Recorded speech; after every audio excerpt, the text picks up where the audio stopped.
Tannehill is sacked. This time Dane Fletcher. Hey. This was the first down sack by Fletcher. Let's see how you do under pressure. I've been wanting this shit forever. I've been in the field with whatever they throw at me. Welcome to Fletcher's Unfiltered podcast, touching on all things fitness, business, and issues in Montana.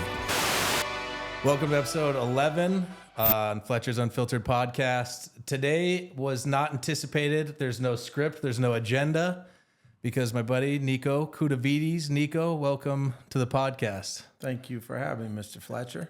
And Nico's in town and got in yesterday. Staying with us for a week with your family, and we're gonna have some good times. And I convinced him. Well, I didn't really tell you that you're gonna be on a podcast still yesterday. No, I was telling you, I play hard to get with these podcast things. I've come to realize that podcasts are now pretty famous here in the U.S. over the last few years, and I am like I was telling you, a very private person. I don't have a social media account. So since the hospitality of you and your wife and taking care of my family this week in Montana, I figured I would repay the favor and come on the podcast and discuss a whole array of different topics. Thank you, and I appreciate that. Just for the people that don't know Niko Koutouvides, Nico and Gronk and I, we all lived together in New England. We'll kind of go into that a little bit. Played 9 years in the NFL. You played for what? Seattle, Denver, Tampa, and New England. Correct. Those are the four? Correct. Yep. And when did you come in? And you played for Purdue? And we had a lot of Purdue people here too. Yeah, I went to Purdue University in 2000. That was the year Drew Brees was there. We went to the Rose Bowl that year. We played the University of Washington. And then I was fortunate enough to play 3 more years at Purdue and got drafted in the 4th round to the Seahawks in Seattle. Played 4 years there. And then I went to Denver for a small, short stint. Shanahan got fired. I ended up getting released. Actually, McDaniels came in. He didn't re-sign me. So I left for Tampa Bay, the Bucs, 2 years there on a 2-year deal. And then finished up in New England with the Patriots during the golden years. And had, obviously, a number of experiences there with you. Yep. As we were roommates. And that was the whole beginning of the era of Gronkowski, Edelman, and Slater, the rest of the story, all the guys who performed at extremely high levels and won a lot of championships. Without us, by the way. Well, and before I even get any further, we would be drinking tequila right now, but we kind of overdosed yesterday, so here we are. And then this is the good time to tell everybody that if you have kids watching, this might not be the episode to have them chime in on. Yeah, watch 100%. this one. I mean, I know the science is fitness, so we are drinking, hydrating today, so that is a little bit part of our fitness regime for the morning. And yeah, so it'll be unfiltered. And I want to dig in on a lot. You know, we'll dive into some stories on the household, how that dynamic worked out, some coaching stories with Belichick. But I learned a lot from you. I know Gronk learned a lot from you. So Gronk and I were roommates for a year. And then in 2012, you walked into our lives and became our roommate again. How did that shake out even? Yeah, so I guess I was a gypsy on the road looking for a team to pick me up. I had a relationship with Bill before I went to Tampa Bay with the Patriots. He gave me an offer to come in as a backup linebacker and a special teams player. I was a little greedy at that time, and obviously Bill never likes to pay players. I ended up going to Tampa Bay. But those 2 years that came up, I was a free agent again, and the opportunity came again. Bill reached out, and I decided to sign with the Patriots. Now, at that time, obviously everybody knew Bill had this history of firing guys by the second. So I didn't know how long my stint with the Patriots would be. So when I met you, obviously as a linebacker in the locker room, you guys had a 4-bedroom house. There was only you and Gronk living, and I'm like, well, I'll just kick you guys some money, and I'll crash at your place because who the fuck knows how long I'll be here for. Right. Bill can fire me tomorrow. I don't want to sign a long-term lease in Foxborough, again, which is not a lot of money anyhow. And and then get fired and have to pay for that lease. So you said, yeah, no shit, come on. Gronk was like, yeah, no problem, we'll take it. And that's kind of how we were introduced to each other. And once I moved in, it evolved tremendously from there. But more importantly, you know, when you sign with a team, you're pretty nervous, you're excited, you have all these emotions going through you, and you show up at the locker room, no one knows who the hell you are except the new guy. Even though Brady will act like he knows you, he'll say your name, and we'll get into that story, how he called a player by the wrong name for about a year before we had to straighten him out. Oh, that was so good. That was so good. Yeah. But so I'm walking in this locker room, and I'm walking by all the fucking linebacker lockers. I see Spikes, I see Mayo, I see Fletcher, I see Nikovich, and I'm like, are you fucking kidding me? Where's my locker? So I keep going down, and all of a sudden I see Hernandez, Koutouvides, Gronkowski. And I'm saying, why the fuck would I be between two tight ends? And not only two tight ends, but those two. Those two coming off like this fucking phenomenal rookie season, you know, just fucking egos just high as can be. You know, not really Gronk. Gronk's fucking ego is always the same, you know. But you know, Hernandez walking around, Gronk. So I mean, so the first I think week of training camp, you know, I would go quietly back to my chair, and these guys would be talking, you know, all types of crazy shit. And they thought I was actually a rookie, those two. Little did they know. And I was an 8-year veteran coming into the team. You're a seasoned vet by now. Exactly. Yeah. And Those two idiots. Yeah, and then it really evolved after a few crazy stories, which we probably may or may not share today. I don't know. We'll see how it goes. Yeah. Exactly. So, and then obviously all the teammates used to come over. We had our little cornhole competitions. We were shooting fucking bows because you brought your crossbow. Yeah. And then it was, you know, anytime the team wanted to come hang out and party and chill, they came to our house, which we named the Fook. Yep. Right? Yep. Fletcher, Gronkowski, Koutouvides, but the G in Gronkowski we flipped upside down. We taped it on the wall, which we had to pay for that too, and the damages side. Exactly. We had the one table with the broken leg. No, you fucking broke everything. Yeah, I did. Okay, so for those that don't know, Koutouvides is very, very Greek, and anytime we had any parties or just anybody over, late night, the lights come off, and this guy's unscrewing light bulbs everywhere we go. We go to Vegas. We go to, Foxwoods in Connecticut. How many places we get kicked out of just because you can't be on your feet or sit down and fucking relax, but you got to unscrew light? Why do you Greeks do that? Well, we like to break things because that's part of the celebration. Okay. And if you can't find plates or the glass you're drinking out of, you usually find some sort of alternative. And if it creates a nice loud smashing noise to get everybody's attention, You like that? that's the goal. Yeah. Well, when we woke up in the morning and then there's just glass and light bulbs and shit shattered every single time we had people over, which is damn near every night at this point in the league. We probably went a little too hard in hindsight.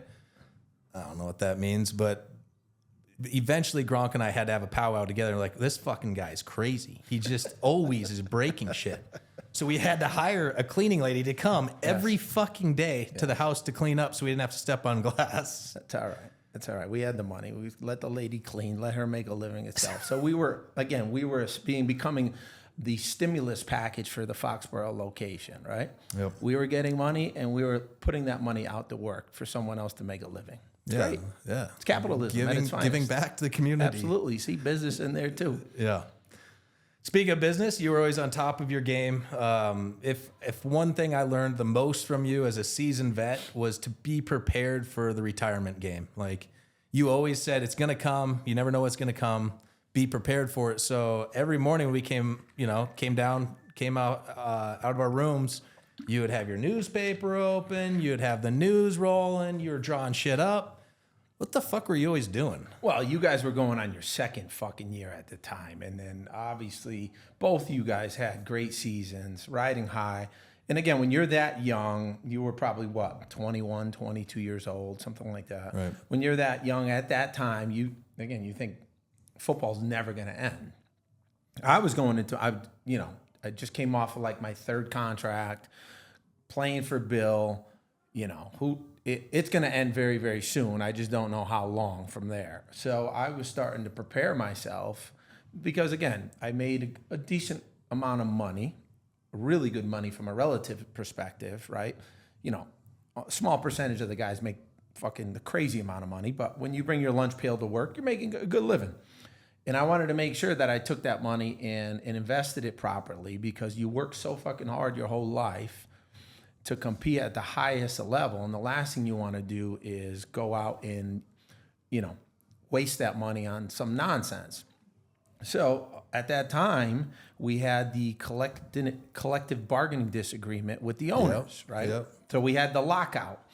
And we had a work stoppage. And at that time, Kevin Anderson was our player development guy with the Patriots. And my brother was working for an institutional real estate company in New York City. So I said to Kevin, I said, do you think you can latch me onto a developer here in somewhere in the Northeast, preferably Massachusetts or New York, so I can go get some job shadowing, internship? So he connected me with a developer in Rye, New York, which wasn't too far from where I lived in Connecticut. So I would go and, you know, shadow this guy. And I would, you know, we would go to the local municipality. We would look at, you know, tax liens. We would look at zoning regulations. And I started to get some experience into real estate and understanding that strategic real estate in really good locations can be very prosperous. So the more traction I had to real estate, the more I wanted to better understand, you know, how I can take the money that I've earned and invest into certain asset classes. And at that time, the asset class that was primarily the focus of my brothers was multifamily, which now today, this was 2008, so now we're what, almost 17 years later. Obviously the hottest asset class in the United States, period. I don't care where it is. It could be Bozeman, Montana, Connecticut, New York, Idaho, is multifamily. You see these large mid-rise buildings going up all over the country because of the demand of housing. Yeah. And when the NFL came with the NFL Players Association came to an agreement, we went back to work. On the side, obviously, as you are aware, I started to back channel and look for real estate to purchase to do multifamily project. And we were fortunate enough, we found a small little boutique piece of land in a great revitalized town center called West Hartford, Connecticut. And my brother and I said, hey, you know, we'll put our money into this and we'll try to do a deal there. But in the meantime, I had to focus on football because I was still playing. So fast forward, the day I got released, Bill calls me in the office and basically, all right, Koutouvides, get the fuck out of here. You're not good enough to play anymore. I'm like, all right, coach, thank you, appreciate it. And that's one thing about Bill, and you again, you can, I think anybody can attest to it. And all you can ask for is that your boss is fucking honest to you. 100%. Honest to you. Yep. And Bill is fucking honest. He's going to tell you the truth. Well, you like it or not, that's one thing you can always say about Coach Belichick is he is brutally honest, right? And I just said, look, Coach, I appreciate it. And I knew I had injuries that were fucking lingering around. I knew my time was up. My interest started to really get into the real estate at that time because we were focusing on that deal in West Hartford. And that was it. And I used to tell you guys, look, one day this is going to end. Just make sure you prepare yourself for that transition, because like we always talk about, I don't give a fuck if it's professional football. It's any profession, basketball, baseball, you know, tennis, track, whatever it may be. We've done that our whole lives. Essentially coming out of the womb, we've played that sport and competed at a very high level, right? Correct. And now all of a sudden it's over. So that dopamine effect that you get on a daily basis for being a professional athlete is now gone, right? So how do you recreate some of that feeling on a daily basis? How do you recreate the compensation, right? How do you recreate the love and passion you have for something when it's over? Yeah. The ego is now depleted, right? Yeah. You probably go home and you're like, fuck, I have a wife and I have some kids here. I got to deal with this shit now. I got to deal with this get shit a job. now. I got to get a fucking job. Yeah, But what do I do? Yeah. And look, we network. We meet all types of people, right? And some of those people will give you the opportunity, right? Yeah. But everybody's judged on performance. So, yeah, you may get that job, but a year later or 2 years later, if you're not performing for that company, you're going to get let go. And then what? And then you're back to square one. So we see that all the time. I mean, how many guys, when we get together and reconvene with, who you say, hey, man, what's going on? How you been? And they're struggling, right? They're fucking struggling. I think it's because if we were out at parties and whatnot and fundraisers for the Pats or at charity events, me, you, and Gronk were on the floor. And it wasn't working because we enjoy socializing with people. But we're like, and then you could realize everybody that's been like a jock their entire life and they're used to just sit back in the corner and people coming to them. Yeah. Those fucking people don't have jobs right now. No, it's a struggle. I don't give a fuck how much they made. No. It's irrelevant. Yeah. You have expenses. You have when you're fired, those expenses don't go away. Yeah. You have to pay a mortgage. You got to pay fucking car bill. I mean, you have expenses.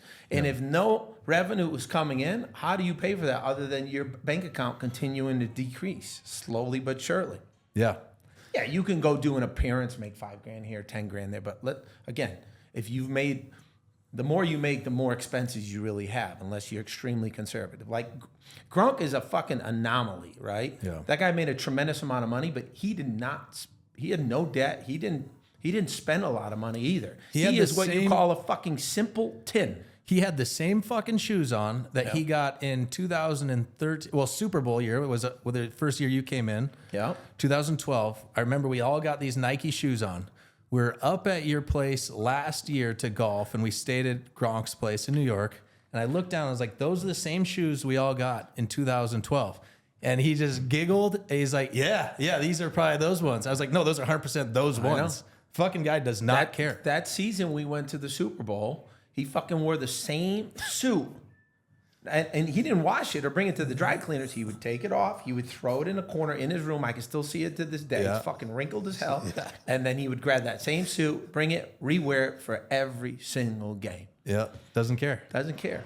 And again, that's just who he is. I mean, his desires has nothing to do with materialistic things at all. No, he's a child, which is awesome. That's why, we just called him the other day, and he's in Spain, answers the first ring, we gotta get the boys back together. Absolutely. So again, that transition continues to be the struggle in all sports. So it's extremely important. And again, I don't want to get too deep into the business shit because we should be making obviously our audience laugh more. But just to think about this, right? The 401k, which is a retirement plan. When I first came into the league, whatever the match was at the time, I was probably like 15,000, right? So what happens is you as a player are going to put in $15,000 into a retirement account.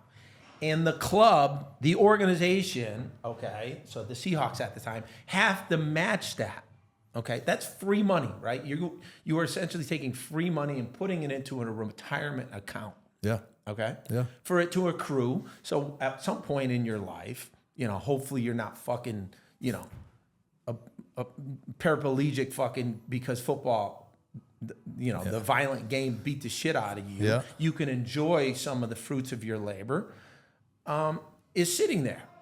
Now, some guys would not put that money in that account at that time. They did they felt like it was a scam, right? And we would have like these financial advisors come and speak to us and say, guys, it's free money, it's free money.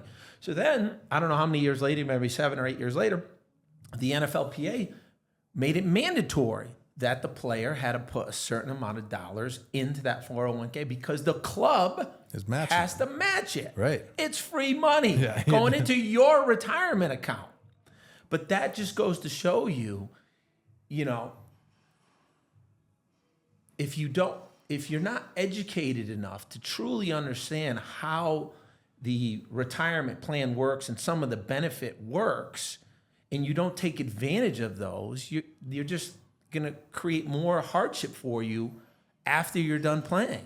So again, I know we hate fucking a coach or the GM coming in and say, hey, we're bringing in all these, professionals, consultants to give you advice. And we are like, are you fucking kidding me? We want to go home or we want to go mess around, whatever we want to do. But if you sit there and really understand some of the benefits that they provide and take advantage of those, it's going to help you down the road. So again, it's always that communication in anything we do. If you're not getting it or if you're not paying attention to it, then you're just hurting yourself. Right.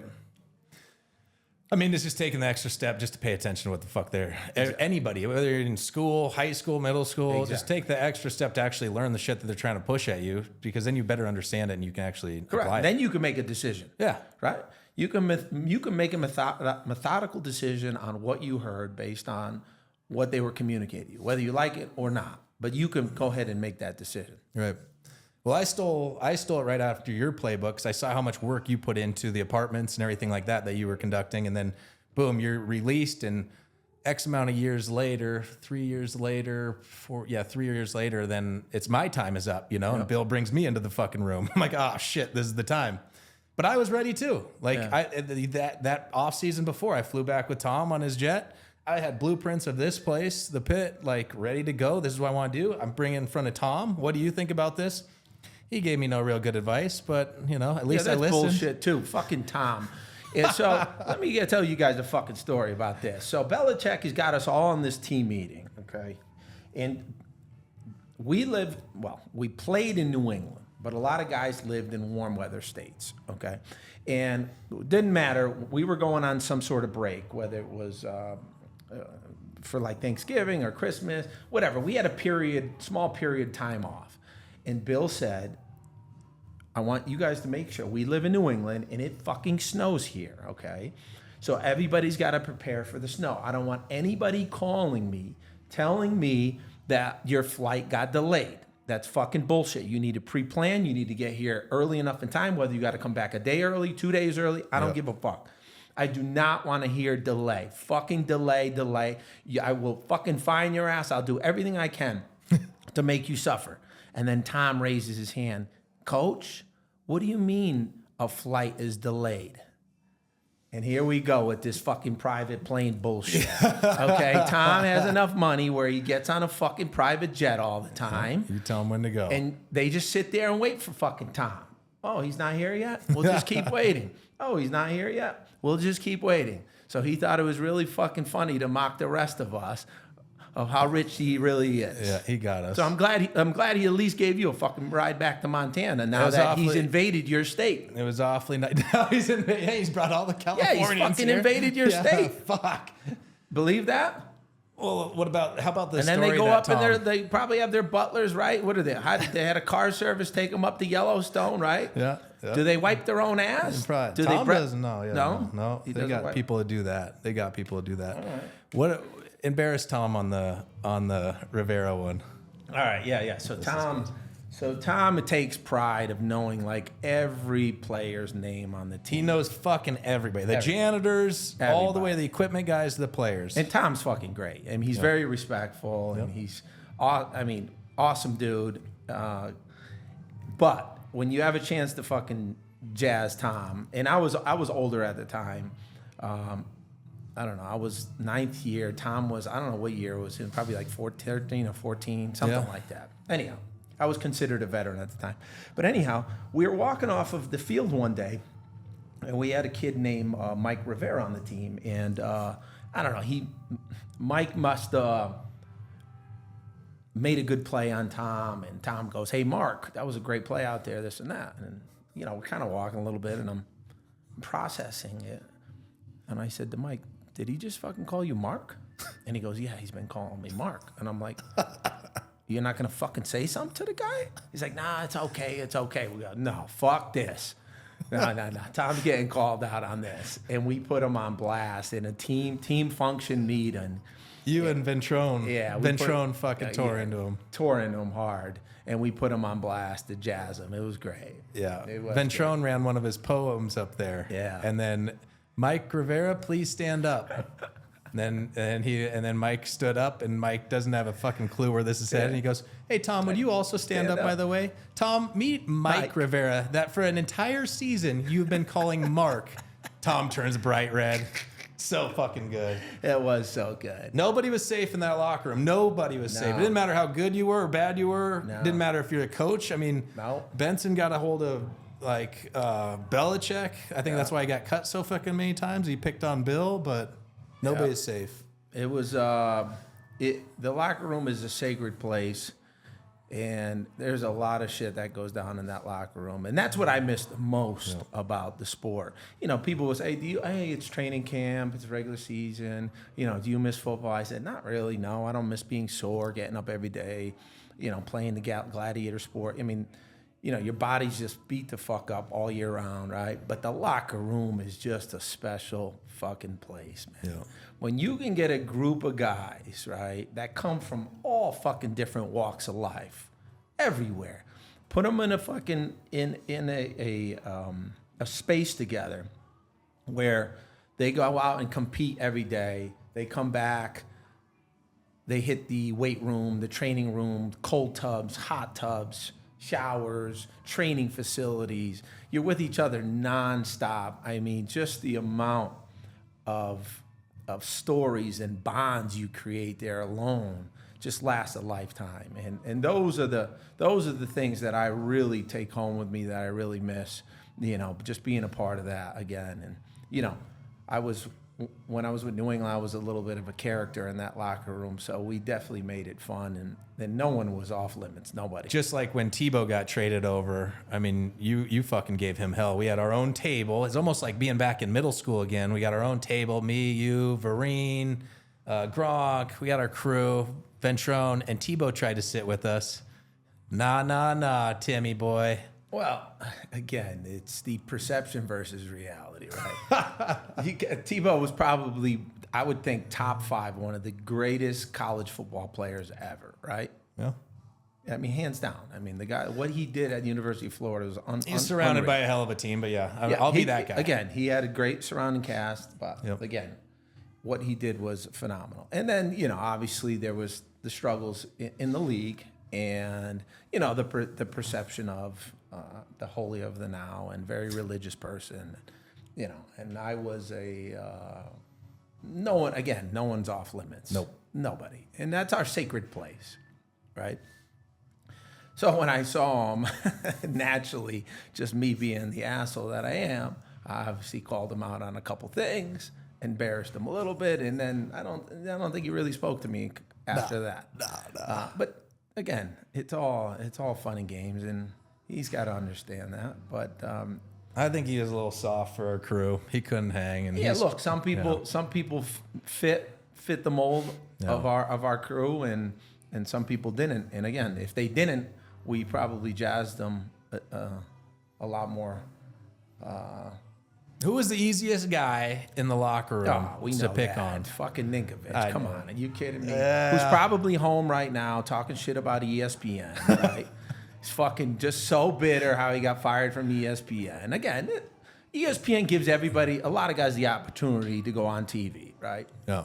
And Ninkovich was one of them. And I don't know, he was on fucking like every show at one point, you know, and he fucking signs up for it though. I mean, he'll still text almost weekly to me. It's like you're signing up to get picked on. But right that's now. One he guy likes it. You got to give. Fucking Ninkovich is relentless on information about others. He knows everything. He knows their bank account.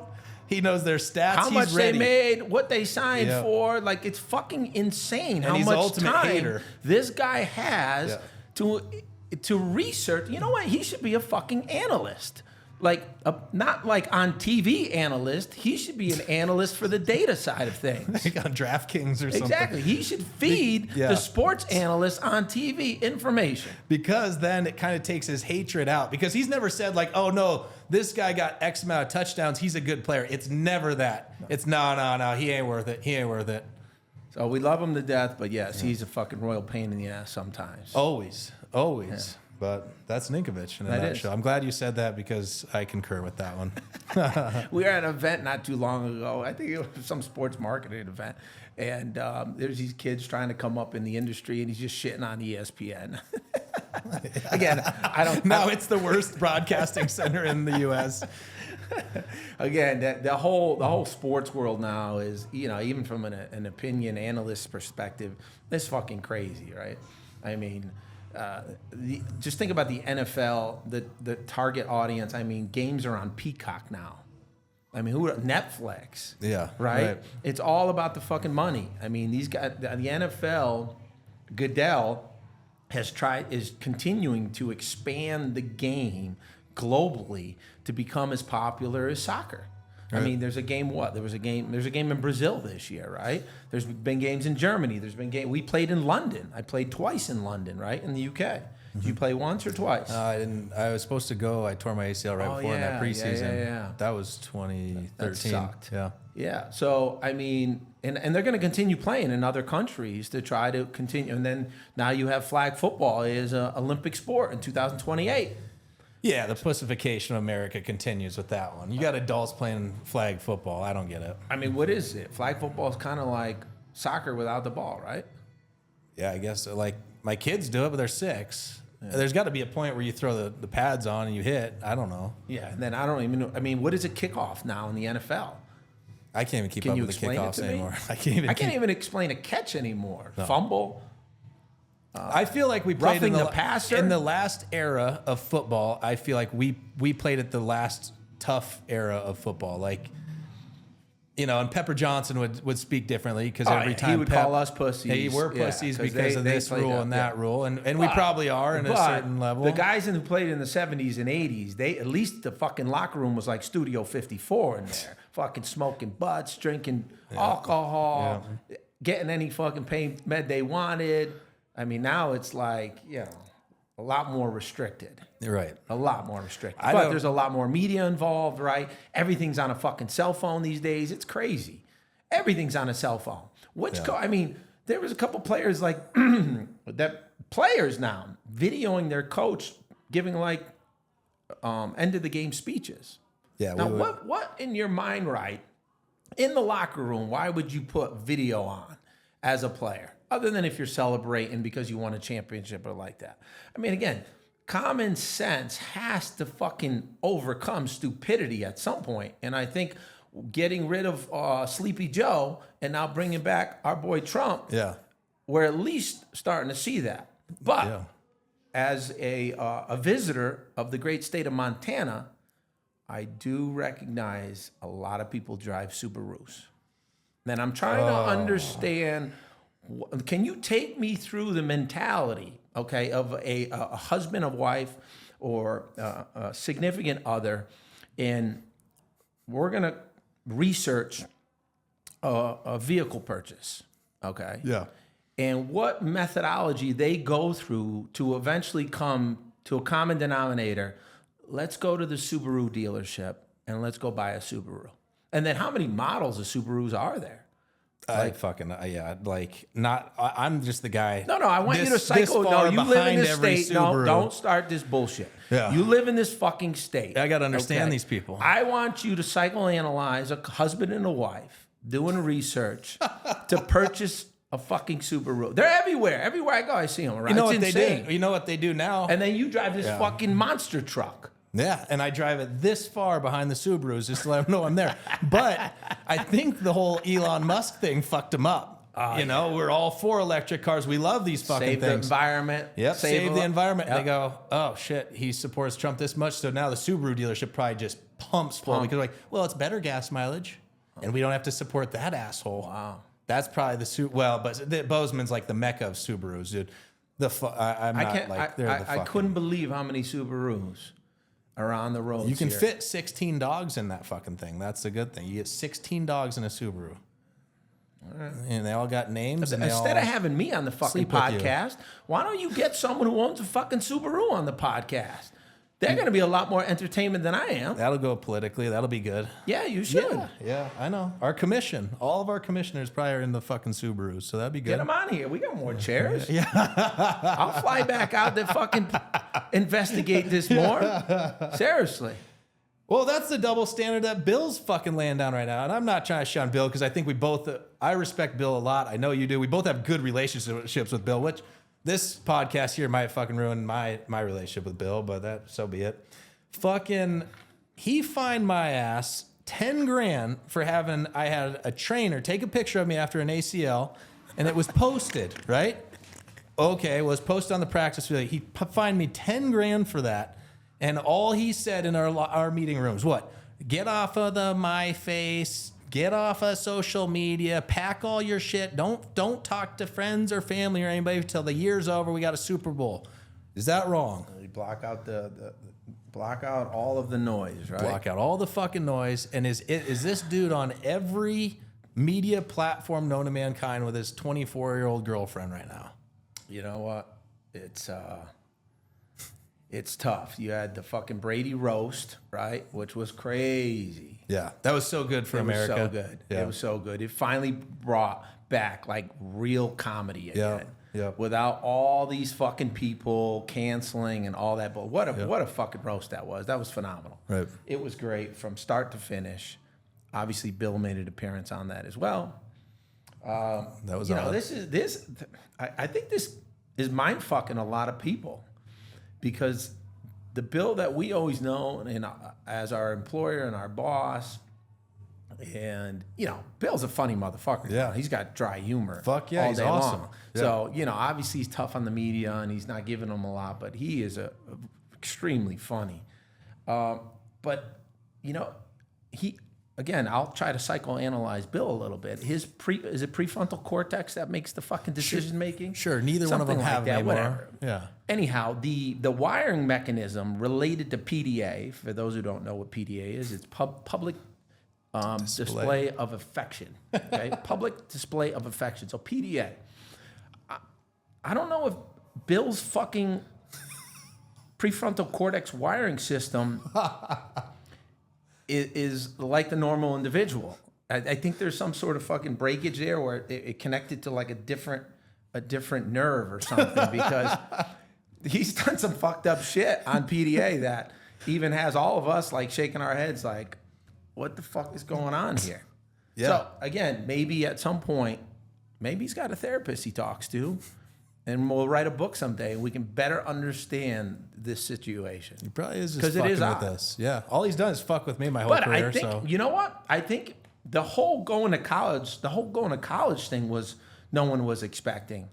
But I think he's done so much for the NFL, right? And I think he wanted to try something different. And obviously, he's got two boys and a daughter. But obviously, they're in the coaching business as well. Maybe he's trying to set up, his sons to take over at some point. I don't know. Yeah. Well, the fucking guy, he called me after my rookie year, so 2010, calls me, came off a good year, and all I want to do is make sure that Bill appreciates what I'm doing for the fucking team. I'll run through a brick wall for you, Bill. Yeah. So he calls me, I'm in the middle of my field snowmobiling. I have to cut the snowmobile off because that's highly against my contract at the time. Mm-hmm. And I got all my buddies, shut them down. We're fucking around. And Bill calls, I answer. I go, hey, Bill, what's going on? And he goes, hey, just checking in. How's the off season going? Just that kind of conversation. And again, I'm trying to just appeal to him. I go, hey, Bill, what can I work on? I'm already digging into the playbook for next year. I got it from Matty P. This 3-4 looks interesting. What can I look? He goes, Dane, you're so fucking stiff that you don't need to get in the fucking playbook anymore. What you need to fucking do is go find yourself a yoga studio out there in Montana and just get your fat ass in yoga for the next 3 months and come back more limber. I go, okay, fucking Bill. I don't need to worry about the playbook, but you called me fat and I'm fucking stiffer than shit. So that's what I did. I tried to find a fucking yoga studio. That's funny. That's great. So I'm gonna segue off of that. And so we had Ray Rhodes was a great coach in the NFL. He was a head coach for the Eagles, but his mouth would get him in a lot of trouble. He would say the craziest shit. So the Eagles ended up letting him go, and he came to Seattle as a defensive coordinator. But he had this country-ass accent, country as hell. He would talk so goddamn fast and country as hell, and you don't know what the fuck he's saying half the time. And he always had a big-ass dip in his mouth, and he's drinking Red Bull. And he used to walk around, and he used to get irritated that our head strength coach would fucking stretch us for so long, right? They'd do like 10, 12, 15-minute stretch. And that's like an eternity for a coach who wants to get ready and start hitting and really fucking going through drills and preparing. So Ray Rhodes had his dip in his mouth, and you can see he's getting a little irritated. He's like, y'all motherfuckers been stretching around now. I'm fucking at least for 15 fucking minutes now. How fucking long are we going to stretch? And then he looks at the strength coach, and he goes, hey, Coach Mike, y'all motherfuckers been stretching now for the last 2 weeks. Every fucking day for about 15, 20 minutes, and now one of these motherfuckers can suck their own dick. So everybody started dying laughing, and the strength coach didn't even know what to do. He just blew the whistle and said, all right, you guys go to fucking work. Out of here. Oh, my God. The best part about our locker room is how, like, compared to, like, when I went to Tampa, that was a whole different dynamic of a locker room. Yeah. Man. I mean, I was the only white guy on the whole defense, so that's just a different dynamic. Yeah. But in New England, it didn't matter if you're white, black, yellow, orange, blue. Everybody's the fucking same because everybody's kind of just in the shits together. Like, you all kind of hate the coaches together. It's a fucking miserable, like, place to be. I mean, that's all we did was work. We had worked. a little bit of play, and when it was a little bit of play, Nico was fucking breaking shit because I'm like, if we can play, we're going to really fucking play. We're going to smash everything in this house, let the cleaning lady come here tomorrow, make sure Grunk and Dane pay for it. And I'll have a little bit. Yeah, here's my rent, but I'm breaking fucking everything. Exactly. But the whole dynamic of the locker room was just unbelievable because that was our only time to truly just relax and enjoy life. So you got snippets in between meetings and practice in the training room where everybody's just fucking grab ass fucking around. I mean, the locker room, to your point, it was the best place ever. And 100%. It's cool to your extent of how much you keep everybody together. Yeah. Like, we come out to Connecticut, come out to New York once a year, golf with you. You put on a hell still of a... today. And I've been out. I was out in 2013. So that was 12 years ago. Yeah. And we still all hang out and talk and communicate. Yeah. It's that bond that's going to last forever. Yeah. And I'm trying now to help out with it too, and just, have everybody up next year and do the same deal, like kind of what we're doing when you're out here with 100%. Your family. Go surfing, go ATVing. Yeah, and again, if we can even, take advantage of that, where we can raise money for certain causes to help, especially our youth here and our communities. Right. I mean, it makes a big impact, right? Because again, a lot of these young kids look up to former athletes, and if we can give back in any way, I mean, that's what it's all about. That's where real fulfillment comes, right? Not fucking how much money you make, how many buildings you have, It's about giving back to your community so you can help someone else who's unfortunate like you had, and to share those experiences, right? Because I've always said, I had an opportunity to do something that was extremely special in my life, and to share those experiences with others, to be able to have their journey and take something from what I did to better their avenue to try to be successful is important. So, I mean, that's what it's all about. Yeah. And just to wrap it up, I mean, your post NFL, I mean, you're making fucking way more money now than you did in the NFL, which is impressive. A lot of guys just kind of hang their hat on the NFL and want to talk about the glory days, kind of like high school football players at that point, like high school, I did this, and they never grow out of that. I mean, that's why I really like hanging out with you and Gronk and these guys that are not Ninkovich. I don't even know. He buys cars, but I enjoy hanging out with fucking people that are still with it, in it, and still achieving bigger things. I mean, one of your apartment complexes that you built, you and your brother, it was like #1 in Connecticut history of a sale or something, wasn't it? Yeah, I mean, look, Joe Torre, I think, he said he was the coach of the Yankees. He said the harder you work, the luckier you get. And that was a situation where we worked extremely hard to develop and build an asset in a timing where rates were extremely low. It was in a transient-oriented location right on the train station that's highly used going into Grand Central, into New York City. And we ended up getting an unsolicited offer that broke a lot of records in Connecticut on a transaction of a sale of a multifamily asset. So we were very lucky with that. But again, we put a lot, development is, everybody wants to be a developer, but there's a lot of work. And we have the sister company that does all the execution for our development, which is the construction side of things. So there's a lot of work to be had, and we've been fortunate a little bit with timing where rates were that a transaction went very, very well for us. So Yeah, but you're putting the time in. I mean, even to this day, a lot of people could hang their hat on retiring. You made it 9 years in the NFL. Like, you could potentially retire. I don't know, on the rates today and all that, but you could potentially retire and live a pretty damn good life with what you made. But no, you grind more than literally anybody that I know. Yeah. I mean, what's your day to day right now in weeks? Like, you don't take one day off. You work Monday through Sunday, and you'll call me, and you're in Connecticut, so it's a 2-hour difference. You'll call me at night, and it's 9:30 here, so it's 11:30 there, and you're just getting off of work. Yeah, when you own your own company, it's you have to put in a lot of hours. And both my parents are immigrants. They're in the restaurant business, which is, again, a lot of hours, tough business. You know, because your family obviously has restaurants and bars here in Bozeman. And, to this day, my mother is 72, my father's 77. They both work a lot of hours still in the restaurant business. And growing up, I helped them in that business. I never wanted to get into it because I knew the long hours. But now that I own owner with my brother in the business, we have certain obligations. And again, when you're borrowing money and you're signing personal guarantees of your wife, your kids, everything is on the line. Your own equity of what you've worked your whole life for, there's not a time that I would ever allow that to fail. Right. And I'm only going to bet on myself. So yeah, I go to the extreme because that's what we were taught in our lives. That's what we were wired to do. And sometimes, yeah, I do work more than I thought I ever would because I'm just so committed to getting these developments on where they need to be. And again, it's a lot of work when you're building an asset, especially over 200 units. I mean, there's just so much that goes into it. And again, I'm a little bit anal about how things operate, but it's a lot of work to be had. But I enjoy it. Every day is a new challenge, and that's probably the closest thing I can get to a locker room is being on a construction site dealing with a bunch of guys who are looking for a problem solver.